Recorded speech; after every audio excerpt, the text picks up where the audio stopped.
Porque si creemos que no va a tener ningún impacto, estamos bastante equivocados. Me siento muy sola, pero hace poco empecé a usar una inteligencia artificial. En el caso concreto de la inteligencia artificial nos ayuda y facilita la vida inmensamente en muchísimos aspectos, pero tenemos que ser bastante cuidadosos con cómo nos relacionamos con ella. Dices, hay gente sí, pero me siento absolutamente solo o incomprendido. Lo tuvo la rueda, lo tuvo la escritura y lo tendrá la inteligencia artificial.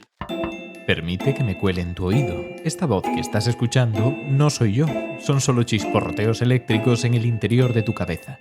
Tu particular versión de mí, Ignacio Crespo, médico y divulgador científico. Y ahora que habito en tu cerebro, ya podemos empezar Mentescopia, un podcast de Cibersam patrocinado en convocatoria competitiva por la CECIT. Di la verdad, ¿cuántas veces has utilizado la inteligencia artificial ya no en el último año, en la última semana? Hace cuestión de unos pocos meses, posiblemente la usabas menos. Y por supuesto que hace 2 años prácticamente no la usabas si es que la usabas en absoluto. De forma muy rápida, esta tecnología ha entrado hasta nuestras cocinas, como quien dice, lo más profundo que puede acceder a la casa de alguien. Vive con nosotros, se comunica con nosotros. Y en la otra dirección están empezando a ocurrir cosas, cuestiones emocionales. No serás la primera persona que le da las gracias y los buenos días. Y el paso para empezar a desarrollar una relación más o menos cercana y emocional existe. Algunas personas lo dan. Y sería un buen momento para empezar a hablar de ello antes de meternos demasiado en una cuestión que claramente será polémica y que va a hacer que nos cuestionemos mucho sobre las relaciones humanas. Vamos a escuchar una pregunta relacionada con esto mismo. Hola, soy Camila. Tengo 15 años y me cuesta mucho hacer amigos. Me siento muy sola, pero hace poco empecé a usar una inteligencia artificial para hablar casi todos los días. Me hace sentir acompañada, pero a veces pienso que no es normal o que no debería depender de esto para sentirme bien, porque no es una persona. ¿Está mal que me ayude con la IA? Camila es un ejemplo claro y no podemos decir que haya hecho nada mal, porque está ahí, está al alcance y nadie nos ha enseñado a hablar con esa tecnología. Pero sí que podemos intentar pensar qué implicaciones tiene, si queremos exponernos, y cómo podemos modular nuestra relación con estas tecnologías. Para hablar de ello contaremos, como siempre, con 2 expertos excepcionales y la primera es, como en todos los capítulos, Miriam Rodríguez, que es psicóloga con 2 másters, uno en Psicología General Sanitaria, otro en análisis funcional de la conducta. Además de esto, colabora con Engrama y trabaja en Sara Belén Psicosexología. Muchísimas gracias por estar con nosotros, Miriam. Hola Ignacio, muchas gracias a vosotros por invitarme como siempre. Tengo muchas ganas, además, de escuchar lo que tienes que decir sobre este tema, porque es un tema que está muy de actualidad y eso tiene una parte buena y una parte mala. La buena, a todo el mundo le interesa. La mala, se ha escrito hasta donde se ha escrito académicamente. ¿Qué le podríamos decir a Camila? Vale, pues mira, la pregunta justamente de Camila me ha gustado mucho, pero a la vez tiene muchísimos matices. Pero bueno, para empezar, lo resumiría en que, como siempre, en psicología depende. O sea, al final, como todo, lo que está bien o lo que está mal, depende de la función que tenga la herramienta para la persona. Y sobre todo, y más importante aún, del efecto que genera a largo plazo. Al final es lo que se llama en psicología la diferencia entre morfología y función, que por ejemplo, el llanto de un niño, ¿no? Un niño puede llorar muchísimo pues porque le duele la barriga o puede llorar también porque quiere que la madre le compre un juguete. La Claro. conducta en sí es la misma, pero la función que cumple es totalmente diferente. Pues lo mismo ocurre con las tecnologías en este caso, ¿no? Como otra herramienta, pues puede ser una ayuda o un problema dependiendo del uso que se le dé. Y además, en el caso concreto de la inteligencia artificial, pues nos ayuda y facilita la vida inmensamente en muchísimos aspectos, pero también es verdad que tenemos que ser bastante cuidadosos con cómo nos relacionamos con ella. Ujú. Y por ejemplo, en el caso concreto de Camila o bueno, de cualquier otra persona que pueda tener ciertas dificultades sociales, pues al final si se utiliza la inteligencia artificial para practicar algunas interacciones sociales como motor para coger un poquito de confianza y que igual se puede hacer un poco más fácil exponerse a las interacciones en la vida real, pues bueno, igual puede ser una herramienta útil con este fin de facilitarlo. Ujú. Es como, pues, por ejemplo, cuando en terapia se hace o hacemos una sesión de roleplay, ¿no? Que al final practica alguna situación que a la persona le genera cierta dificultad para que sea más fácil que luego lo lleve a cabo. Esto me Y si parece, se... perdona que te corte, Mm, muy interesante porque la comparación con el role-playing en una sesión de terapia tiene una característica distinta que a mí me genera dudas y es cuando hablamos de estas sesiones es con un especialista, con un profesional que sabe Ujú. guiarlo. En el caso de Camila o de otras personas que estén empezando a utilizar la inteligencia artificial con ese propósito, Hmm. no hay supervisión. ¿Puede ser un problema esto? Totalmente, totalmente. Por eso decía, ¿no? Que al final depende mucho de Claro, cada caso concreto y del uso concreto que se le esté dando. Y al final, para una persona puede tener un efecto totalmente diferente que para otra persona. Por eso, realmente, todo lo que podamos decir en ese aspecto siempre hay que cogerlo con pinzas, ¿no? Y por supuesto no es algo individual. Pero sí, por supuesto puede ser un problema, porque si se hace sin una supervisión, incluso la forma en la que se practica, igual no es claro. tampoco la más idónea. Totalmente, totalmente. Y por eso también, ¿no? Dentro de este matiz ya incluso puede ser problemático también, depende de cómo se utilice con este fin, pero todavía en el caso de Camila, si encima el hecho de utilizar la inteligencia artificial para aliviar en cierto modo este sentimiento de soledad todavía dificulta aún más que Camila se exponga a situaciones sociales con otras personas, ahí todavía más puede convertirse en un problema, Ujú. porque igual ese alivio a corto plazo del malestar que genera que Camila pueda hablar con la inteligencia artificial, justo eso puede mantener el problema a largo plazo, ¿no? Al final, sí, como si utilizamos una tirita que en el momento te alivia un poco el malestar, pero que al final luego hace que no te movilices a ir al médico y a curarte y al final mantiene o incluso empeora el problema, por así Es también decirlo. un poco lo que decías de morfología y función en este caso. El malestar que genera esa situación puede ser un revulsivo para llevarte a la consulta. Puede tener incluso una parte positiva que si enmascaramos con este tipo de interacciones con la inteligencia artificial, no lleve a motivarnos como debería motivarnos. Exactamente, era eso lo que quería decir Ujú. justo, ¿no?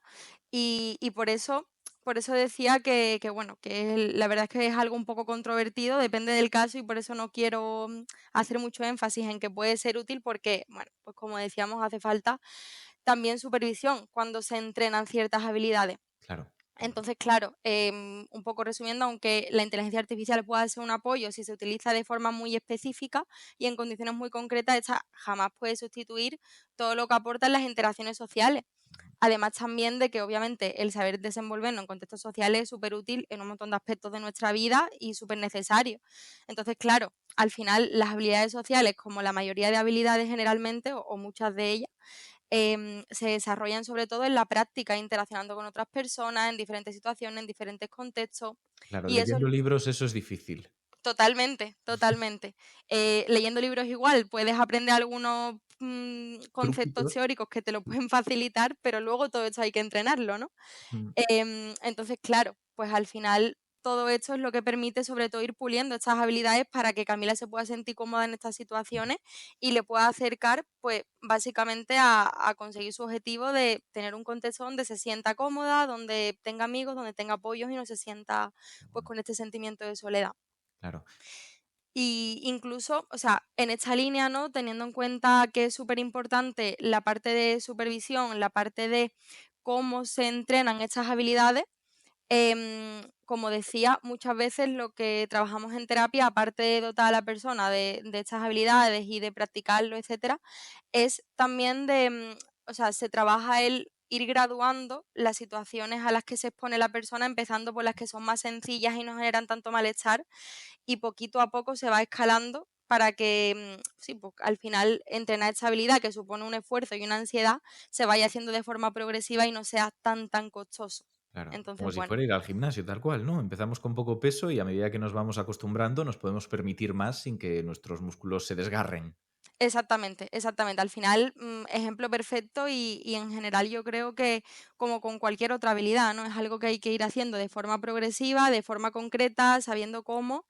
Y claro, y en esa línea también animo a que cualquier persona que se pueda sentir en esta situación, cuando no sepa muy bien cómo abordarlo y de qué forma gestionar este tipo de situaciones, siempre es importante tener en cuenta la ayuda profesional, acudir al psicólogo, sobre todo para poder trabajar en esas habilidades y que le pueda servir de guía, básicamente para desarrollarlo.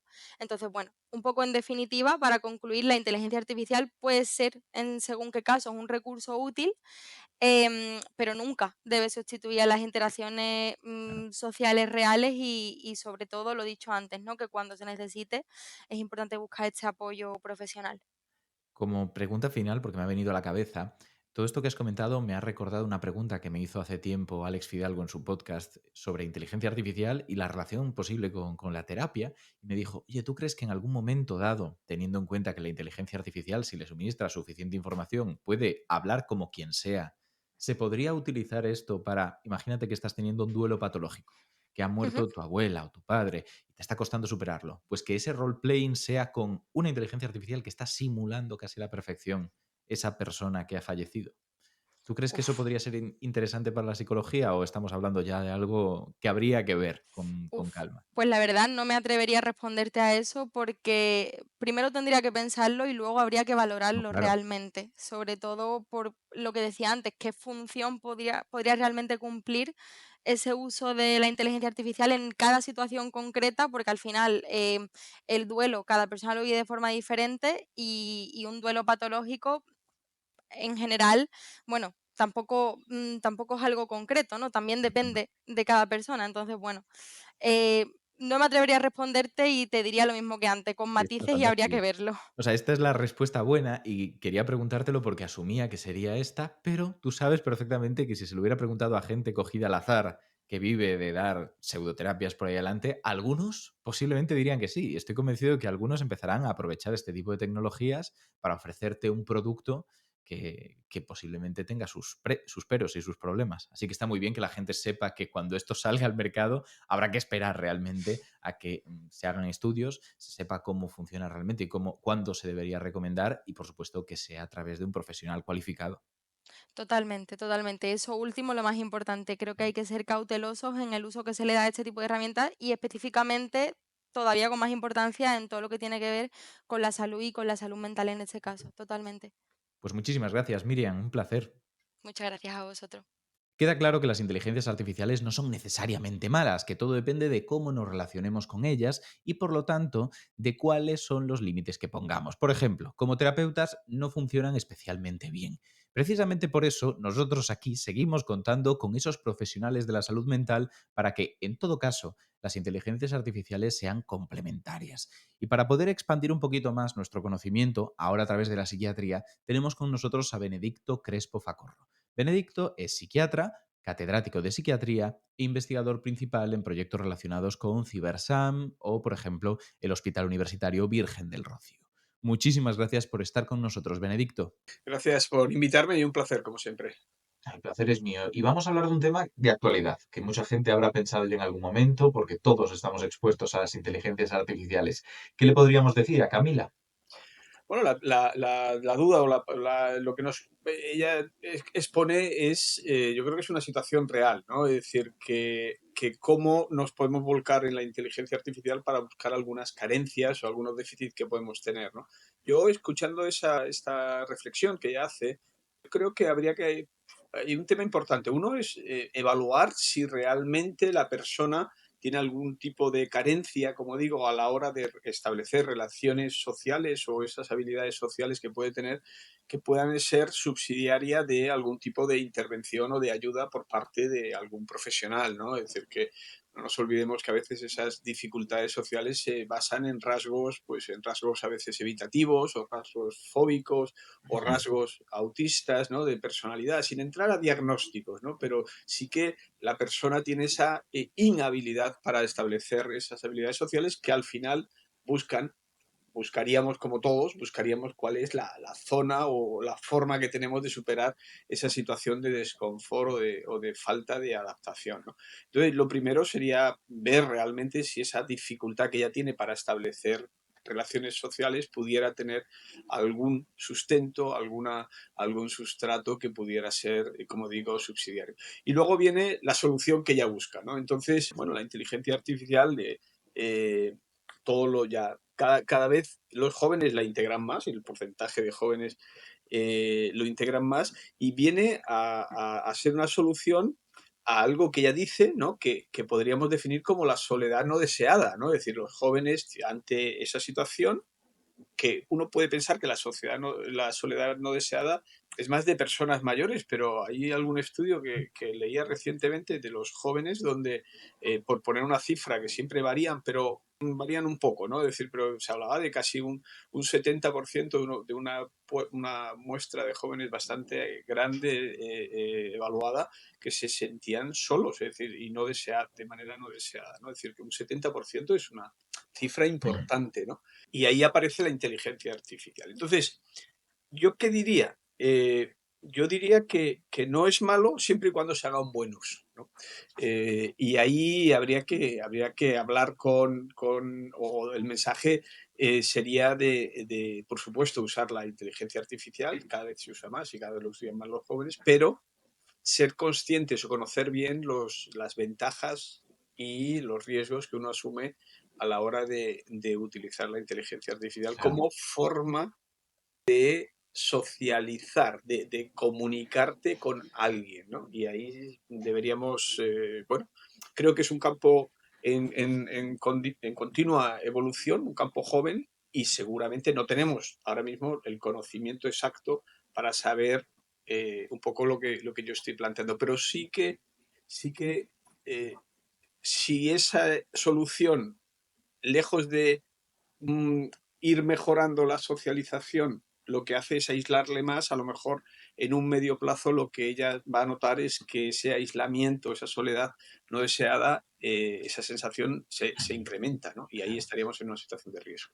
Me ha parecido muy interesante lo que comentabas de la soledad no deseada. Hay que entender esa diferencia. La soledad no tiene por qué estar mal y mucho depende de cómo lo percibimos. También me imagino la situación contraria, gente que dice estar rodeada de personas, incluso de buenos amigos, pero que se siente sola. Exacto. Ese es perfectamente, esa es la realidad, ¿no? Es decir, primero uno que sea electivo, es decir, mira, yo es que lo que quiero, hay personas que prefieren, ¿no? Y lo dicen claramente, que mejor que estar rodeado de personas que no aportan, prefiero estar conmigo mismo. Perfectamente lícito, pero ahí estaría esa soledad electiva, ¿no? Y luego el aislamiento que muchas veces sentimos cuando estamos rodeados de determinadas personas que realmente no nos quitan ese sentimiento de estar solos y que a veces lo incrementan, ¿no? Porque realmente no compartimos ni sentimos ningún tipo de unión con esa persona en ese momento, ¿no? Y al final dices, hay gente sí, pero me siento absolutamente solo o incomprendido.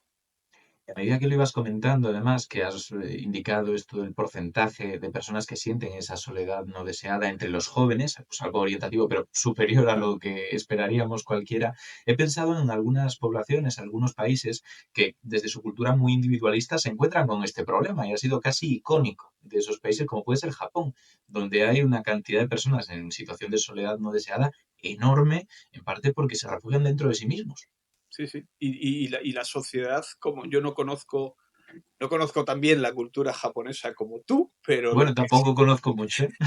pero sí que son sociedades realmente que preservan mucho el individualismo frente a la vida o al colectivismo, ¿no? Entonces eso comparado con unas culturas más mediterráneas como es la nuestra, pues eso se nota, ¿no? Se nota mucho y ahí hay esa, digamos, hay tal preservación de lo que el individuo y de su elección que la sociedad no penetra en esto y nos lleva a esto, a situaciones seguramente de gran aislamiento, de gran sufrimiento, pero que nadie detecta. Es decir, solo detecta la persona y seguramente ahí veríamos alguna explicación de causalidad de aumento de tasas de suicidio, de intentos de autolesiones, ¿no? Claro.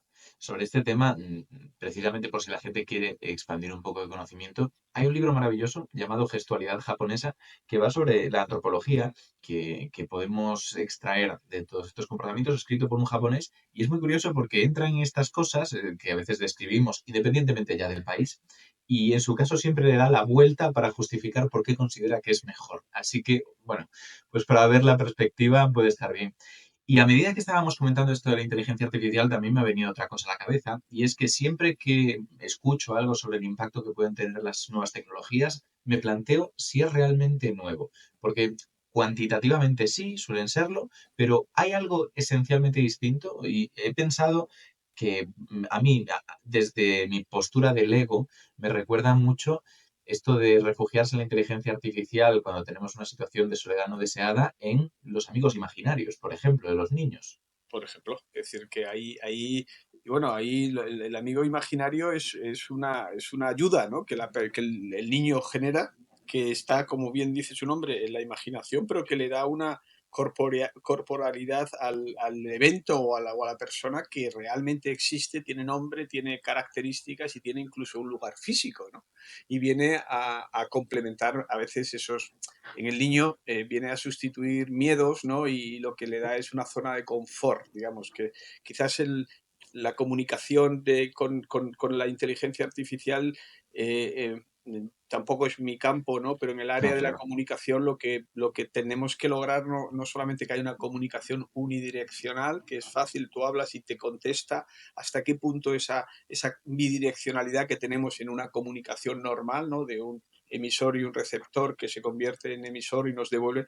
Aquí esto está optimizado, o es algo que todavía evidentemente la inteligencia artificial, aunque seguramente si vamos a modelos de algún robot específico de los que a veces nos muestran en televisión, pues ya tienen esa capacidad de elaborar respuestas emocionales que se asemejan mucho a una relación de pares de humanos, ¿no? Y realmente seguramente hacia ahí iremos ganando, pero creo que esos serán análisis que habrá que hacer los expertos en todo el tema de comunicación, porque la parte de el recibir, ¿no? El feedback de la persona, el interlocutor que tenemos, seguramente es algo de lo que, no digo que no, pero que todavía creo que hay que hacer un desarrollo para que esa comunicación sea más semejante a una comunicación entre humanos. Y además aquí hay otro peligro cuando hablamos de inteligencia artificial, y no solamente que lógicamente no somos expertos, sino que desde que grabamos esto hasta que lo emitamos, posiblemente hayan pasado otra par de revoluciones en la inteligencia artificial o productos que salgan y que pues renueven todo. Así que hay que tener cuidado en general con lo que digamos sobre cómo afecta la inteligencia artificial a nuestra psicología. Sí. Y insistir en detectar esa soledad de dónde proviene y ver si realmente la solución es la adecuada para una situación que esta persona, que ella nos puede estar describiendo, ¿no? Es decir, si no nos estamos dejando algo que es evaluable y que pueda ser tratable o solucionable desde otro ángulo. Pues nada, muchísimas gracias. Podemos resumirlo con que eso de consulte a su farmacéutico, pues en lugar de consultar a su inteligencia artificial, consulte a su experto en salud mental antes y luego ya vemos. Consulte. Perfecto, Ignacio, un placer. Muchas gracias, Benedicto. Y hasta aquí este pequeño aperitivo. Y digo pequeño aperitivo porque aunque posiblemente sea un episodio, que no he contado todavía los minutos, con una duración normal, lo que tenemos ante nosotros es un principio, un comienzo, el prólogo de una historia que está por escribir, donde se relaciona toda la civilización que ha existido y existirá con una tecnología que acaba de irrumpir. La esencia humana, si es que tal cosa existe, con algo ajeno, pero a la vez inquietantemente cercano. ¿Cuáles son los puentes que vamos a trazar? ¿Cómo va a influir esto en nuestra sociedad? Y hablo de sociedad ya no de las implicaciones en el trabajo, las implicaciones en lo que consideramos que es humano, hablo de las cuestiones más banales, mundanas y diarias que podamos imaginar.